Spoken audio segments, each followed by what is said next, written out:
இன்னைக்கு கதையும் காணுமும் நிகழ்ச்சியில நம்ம ராமநாமத்தோடைய பெருமையை பத்தி பார்க்க போறோம்.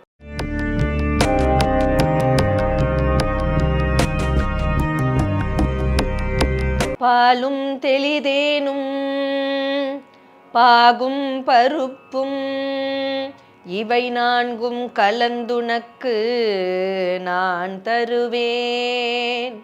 கோலம் செய் துங்கக் கரிமுகத்து தூமணியே நீ எனக்கு சங்கத்தமிழ் மூன்றும் தா.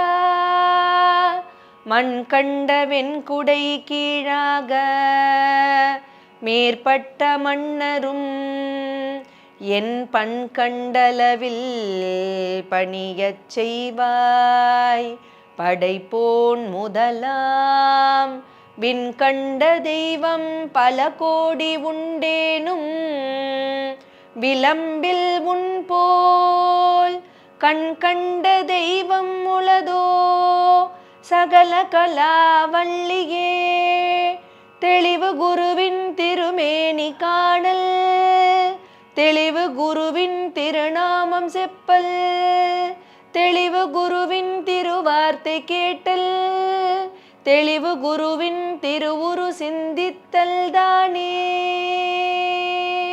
சங்கீத மும்மூர்த்திகள்ல முதல்வரான நம்மளுடைய தியாகையர் ஒரு தடவை கோவூர்ல இருந்து அவருடைய இல்லத்துக்கு பயணமாறார்.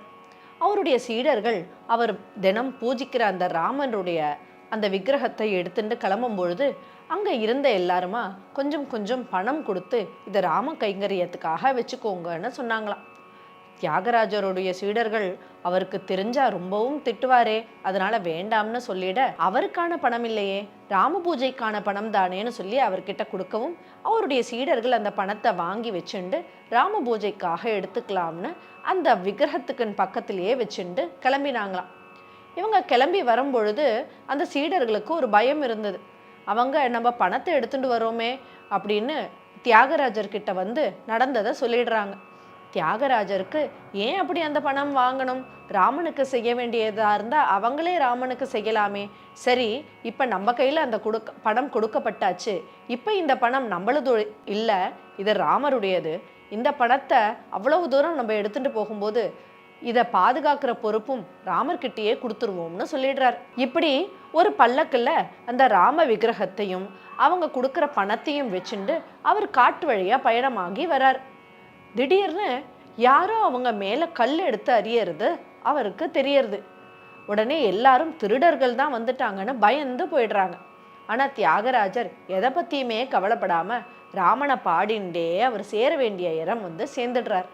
மறுநாள் கார்த்தால அவரை பார்க்கறதுக்காக 2 பேர் வந்தாங்களாம். அவங்கள கூப்பிட்டு நீங்க யாருன்னு தியாகராஜர் கேட்கும் போது, நாங்க தான் நேத்திக்கு உங்ககிட்ட இருந்து பணம் கொள்ளையடிக்கிறதுக்காக வந்த திருடர்கள் அப்படின்னு சொல்லிட்டு எங்களை கொள்ளையடிக்க விடாம 2 பேர் உங்களுக்கு பாதுகாவலா வந்தாங்களே, அவங்கள பார்த்து தான் நாங்க மனசு மாறிட்டோம், எங்களுக்கு மறுபடியும் அவங்கள ஒரு தடவை பார்க்கணும்னு கேட்டாராம். தியாகராஜர் ரொம்ப உள்ள மகிழ்ந்து போனாராம். அவர் சொன்னபடி ராமனுடைய பணத்தை காப்பாத்த ராமனும் லக்ஷ்மணமே துணை வந்ததை உணர்ந்துகிட்டார்.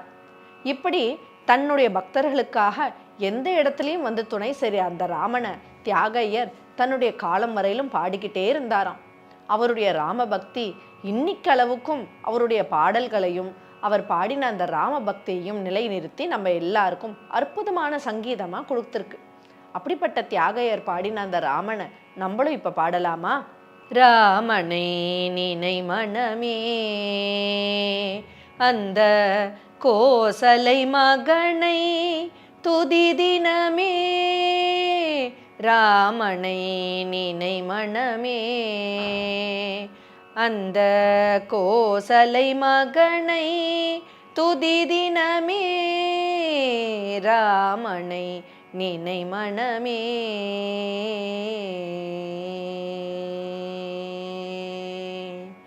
கல்லை பெண்ணாக்கிய கமலனின் நாமம் கானகம் சென்ற கோமலன் நாமம். கல்லை பெண்ணாக்கிய கமலனின் நாமம் கானகம் சென்ற கோமலன் நாமம் தாரக மந்திரமாய் தரணி புகழ் நாமம் தன்னிகரற்ற தனி பெரும் நாமம் தாரக மந்திரமாய் தரணி புகழ் நாமம் தன்னிகரற்ற தனி பெரும் நாமம் வாழும் உயிர்களுக்கெல்லாம் அமுதமாகும் நாமம் ராமநாமம் உயிர்களுக்கெல்லாம் அமுதமாகும் நாமம் ராமநாமம் அமுதமாகும் நாமம் ராமநாமம்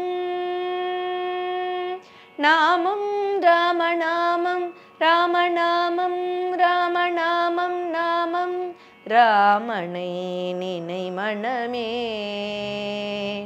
அந்த கோசலை மகனை துதி தினமே ராமனை நினை மனமே.